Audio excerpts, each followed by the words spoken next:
नमस्कार मंडळी, लाडकी बहीण योजनेच्या ई-केवायसी संदर्भात एक अपडेट समोर आली आहे।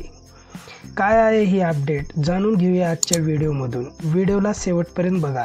आदितीताईने आत्ताच एक्स हँडलच्या माध्यमातून एक माहिती दिली आहे। बऱ्याचशा लाडक्या बहिणींना ई-केवायसी करण्यामध्ये अडचणी येत होत्या। त्या अडचणी दूर करण्याच्या संदर्भात आदितीताईने ही माहिती दिली आहे। बघा, आदितीताईनं म्हटलं आहे की मुख्यमंत्री माझी लाडकी बहीण योजनेत ई-केवायसी करताना OTP बाबत काही तांत्रिक अडचणी येत असल्याची बाब निदर्शनास आली आहे। महिला व बाल विकास विभागाच्या वतीने याची गांभीर्याने दखल घेण्यात आली असून तज्ज्ञाच्या माध्यमातून याबाबत उपाययोजना करण्याचे काम प्रगतीपथावर आहे। म्हणजे लवकरच ई-केवायसी सुलभ होणार आहे।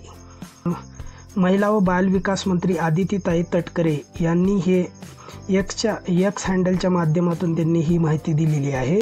तर बघा, मुख्यमंत्री माझी लाडकी बहीण योजनेत ई-केवायसी करताना OTP बाबत काही तांत्रिक अडचणी येत असल्याची बाब निदर्शनास आली आहे।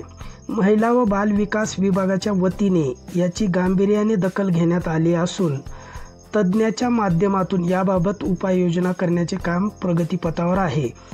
लवकरच ही तांत्रिक अडचण दूर होऊन ई-केवायसी प्रक्रिया अधिक सुलभ व सुखकर होणार आहे। याबाबत मी सर्व लाडक्या बहिणींना आश्वस्त करते। अत्यंत महत्त्वाची माहिती आहे आणि लवकरच काही दिवसामध्ये वेबसाईट चांगल्या पद्धतीने काम करणार आहे। ज्या लाडक्या बहिणीची ई-केवायसी बाकी आहे त्यांनी आता काळजी करायचं काम नाही, कारण लवकरच त्याच्यामध्ये काही तांत्रिक अडचणी दूर करून ती वेबसाईट आपल्यासाठी उपलब्ध होणार आहे। तर ही खूप महत्त्वाची बातमी आहे।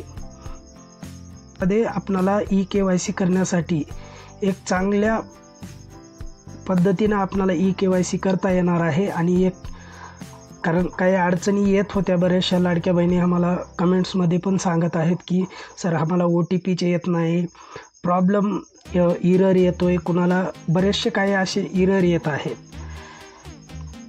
तर काही दिवसामध्ये हे ई-केवायसीची जे प्रोसेस आहे ती व्यवस्थित होणार आहे। व्हिडिओ आवडला असेल तर व्हिडिओला लाईक करा आणि चॅनेलला सबस्क्राईब करा आणि बेल आयकॉनला हिट करायला विसरू नका, जेणेकरून तुम्हाला सगळ्यात अगोदर आपल्या व्हिडिओला पाहता येईल। आज इथंच थांबू। नमस्कार।